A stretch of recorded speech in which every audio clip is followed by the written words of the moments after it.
What's up everyone? In this issue of Platinum Tech, we finally get to test and analyse the legendary, the Unicon, the most expensive and best block ever made by Nissan, the NIsmo GT500 RR block. Let's go.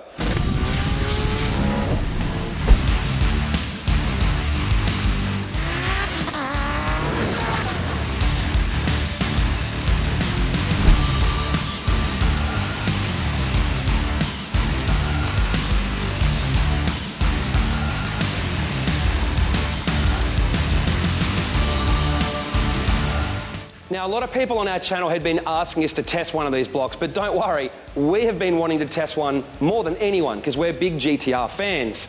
Now, we knew a couple of people in Australia had brand new ones and, well, we just couldn't get our hands on those. But it turns out one of my close friends actually had one hidden away in a shed and said, take it, I don't care what the results are. So we have a brand new GT500 block that's been wrapped up in plastic with all the wax and sealants on it, and it's actually never been taken out of that box properly until now. So it is a virgin block, so we can really test just how good it is. Now, like any good GTR fan, we've Googled the GT500 block and we've read in magazines all these different things about it. Everything from, you know, bigger bores to thicker deck to different materials, harder, stronger, lighter. Someone said it's heavier. Someone else has said different nickel content. We've heard about different reinforcement, different ribbing. We're basically going to go through everything one at a time that we've either heard or everything that we can see and either debunk or prove what is actually done to the GT500 block. And then Herman from Platinum Racing Products is going to do his tests so we can find out whether this thing is a myth or the real deal. On first physical inspection, the GT block appears to be no different to the N1 block. Looking closer at the water galleries, the area where the bore meets the deck does seem to expand out smoother to meet the deck and have a little bit more material compared to the right angle join between the bore and the deck in the regular RB blocks. We were told the distance between the water gallery and head stud holes were higher, giving more meat on the N1 and GT block, but after measuring all of the RB blocks, we can say the distance is not consistent on any of the blocks tested and there's no real difference. We were also told there was more material and support around the crankshaft, but nothing we measured or have seen validates the claim. If anything, the area around the crank at each end of the block is thinner on the GT block. GT block, really excited to test this block out. Been waiting for ages, trying to get one, borrow one, steal one, whatever. Haven't been able to get my hands on one, but finally now we have one, thanks to Hawkins and his connections.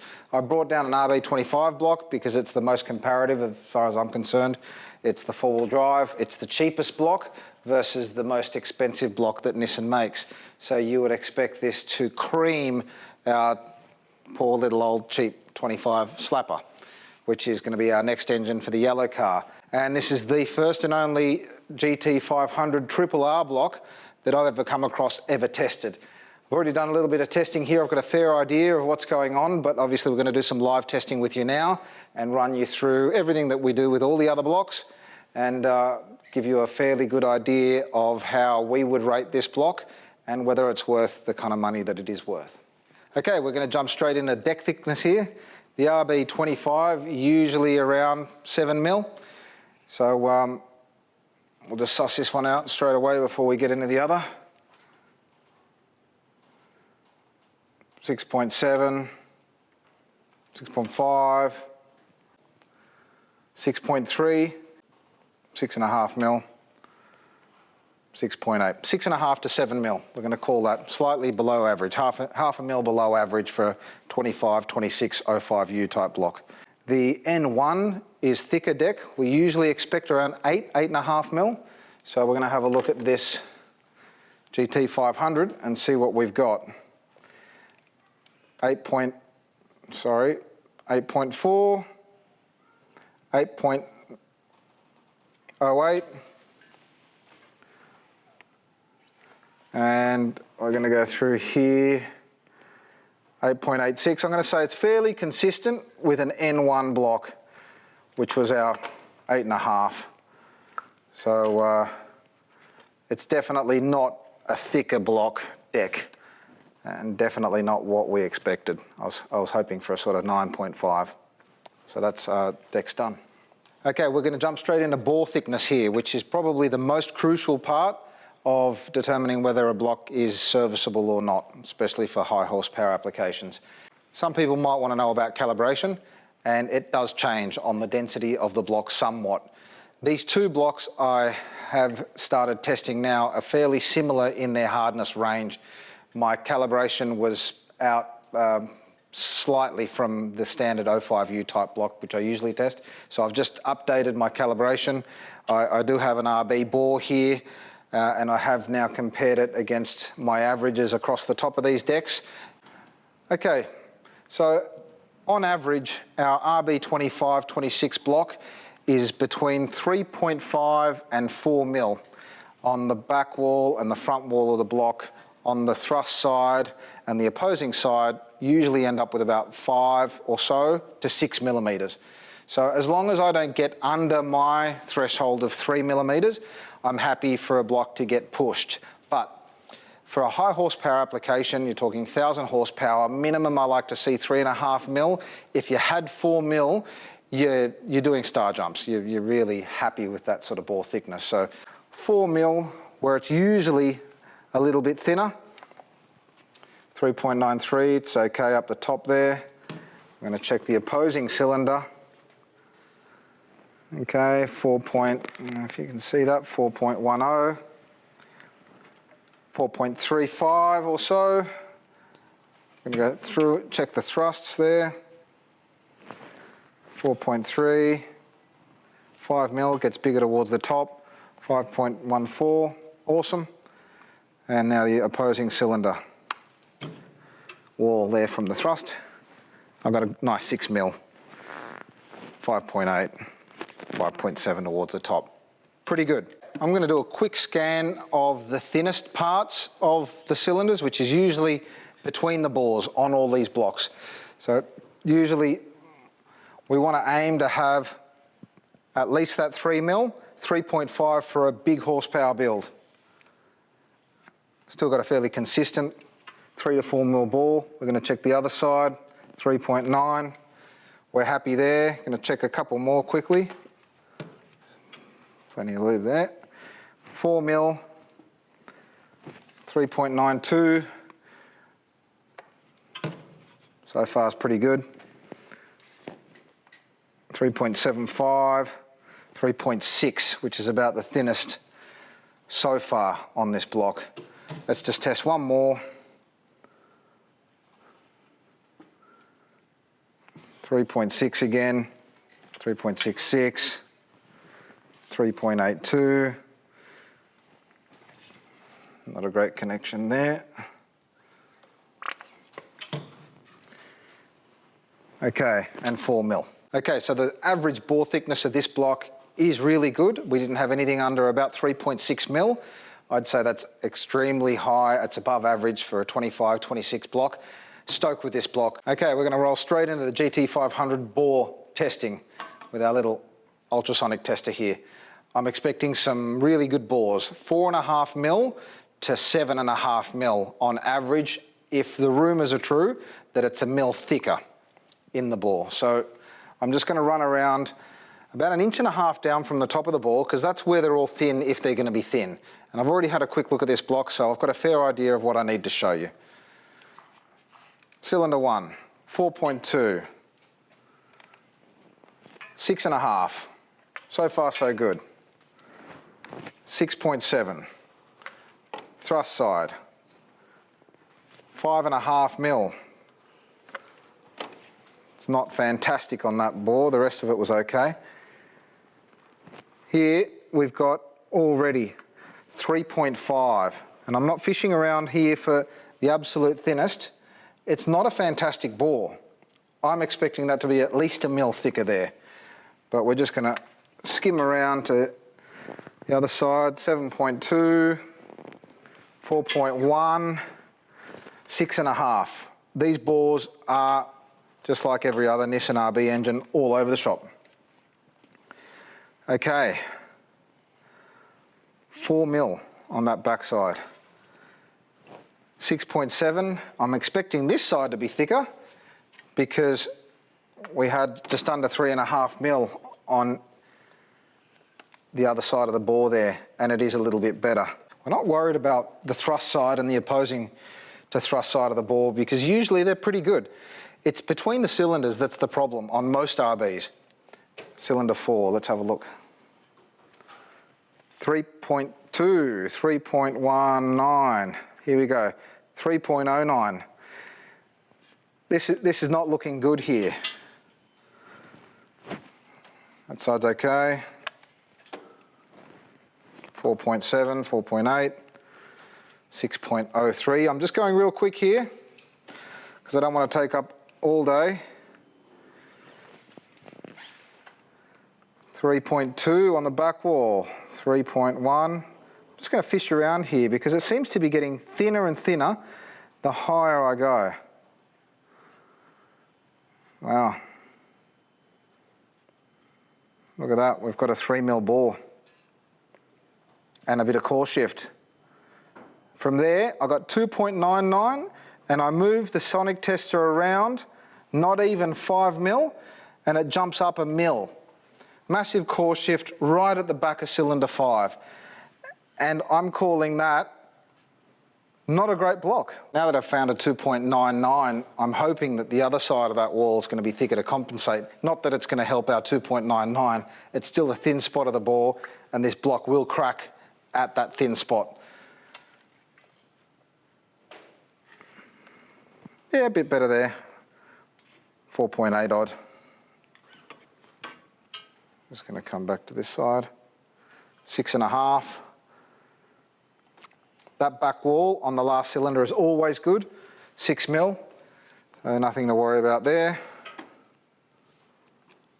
And about 5.5mm.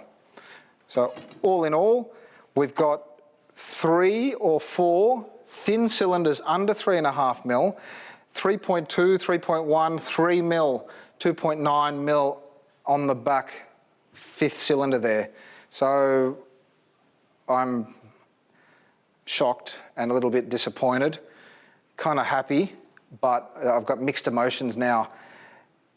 I think Nissan's let me down again, sorry to say. Was there a mil thicker in some of these bores on average?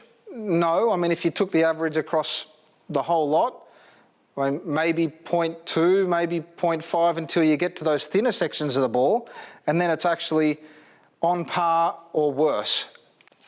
Now we're going to lead straight into hardness testing. Now, for those who don't know why or how this works, it's basically a Brinell figure, is the figure that I extract with this expensive little machine. The difference between a soft and a hard block is the harder it is, the harder it is to break it. There's a common misconception that a hard block is more brittle. It's just not how it works. What happens is because there's no yield strength of a cast iron block or a cast iron anything, there's no elasticity. It doesn't want to come back to shape if you do twist it or bend it or balloon a bore. So the bore stay ballooned until it reaches a certain area where it's pulling its ultimate strength, which could be on a linear graph that looks like this. It's the ultimate strength of cast iron. This one, for example, could be here. As soon as it reaches that, it cracks. There's no other way for it to go. There's no stretching and coming back. It doesn't have the malleability or the ductility. Its life is numbered, so to speak. So if we've got a harder block, that linear curve will just be further than the softer one. The harder one will be up here somewhere, and then it'll crack. So ultimately, it is what it is. The harder the block, the better it is. But you've just got to remember that there is no yield strength with a cast iron. So we're going to go straight over this RB25, test that one. Now these things usually average around 240 to 250 odd, same as the RB26 05U block. This happens to be a 23U.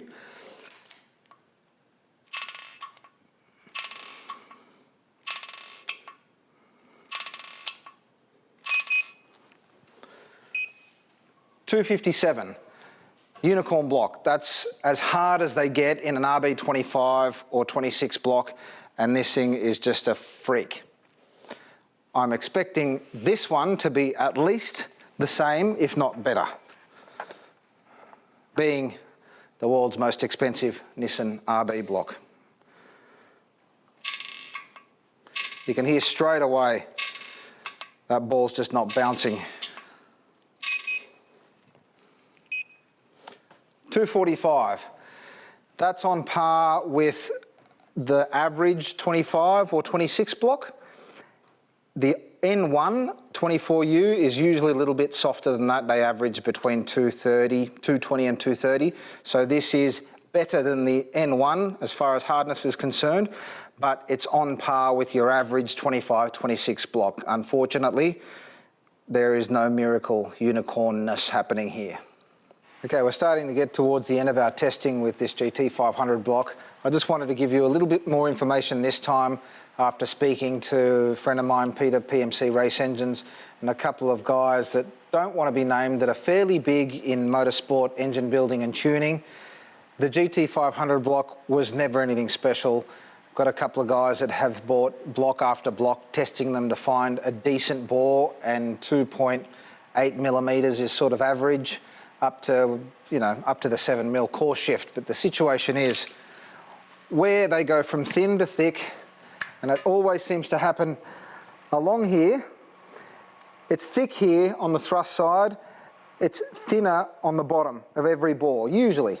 So where it goes from thick to thin, because the thick wants to be able to balloon a little bit and the thin doesn't, there's a fault line, and usually between 1 and sort of 3 mil, I've noticed, 4 mil sometimes, it just cracks there on every cylinder. It could be 5, it could be 4, it could be 3 or whatever.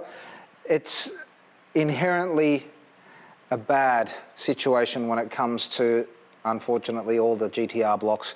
Core shift does kill them. This one in particular, I mean, we've got a 3 mil bore. It's not unheard of, it's not unusual, but this engine was only ever designed for the GT Racing Cup Series 500 horsepower. Now, I was told by Pete while he was at OS in Japan that they were a couple of kilos lighter to meet a regulation in the Japanese GT500 Racing Series. So they are, on average, a couple of kilos lighter. We're just going to measure these, we're going to weigh these blocks in a second, but I have found that all this supporting webbing around the sides, on the front and the back, is roughly 0.8 to a mil, 1.2 mil thinner on the GT500 block than on the RB25, 26 blocks. So you can see where they did take a bit of material out of there to make them that extra couple of kilos lighter, but I'm just going to show you now how much lighter they are.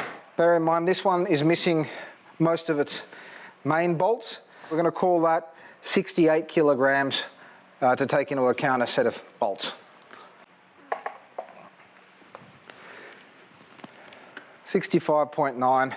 So we do have a little bit of difference there in weight. I wouldn't call it major. I think that concludes our little GT500 debunking series. Sorry to disappoint, guys, but I'm hurting on the inside as well. Well, there you have it. Looking at the numbers, the GT block has the extra thickness in the deck like the N1 does over the RB25, 26 and 30, but that's the only real advantage that can be measured. The hardness came in at mid-range for an RB25 or 26 at 245. And we couldn't find the extra bore thickness, with the sides being the same range as any other RB, and between the bores was okay on some, but some thin spots being quite detrimental to this GT block. It seems it suffers from quite large core shift, just like any RB does. Essentially, the bores move around in the casting, creating inconsistent bore thickness. This is why you must have any engine you plan on building checked and measured before building it, so you know whether to offset bore it or whether you need to find a better block to start with. Is there some special sauce in the material for the GT, like is rumoured for the N1? Maybe, but the workshops, engine builders and tuners we have spoken to with experience with GT and N1 blocks said they have broken them in the same places they break any other RB block. The 2JZ's proven track record shows that hardness does make the block stronger as it measures up at around 300. We've also been told there are improved water galleries in the N1 and GT block, but these would be for endurance racing and not really help it make any more power. At the end of the day, the GT500 block was designed for circuit racing at 500 horsepower. If there's more to it, well, we can't see it or measure it.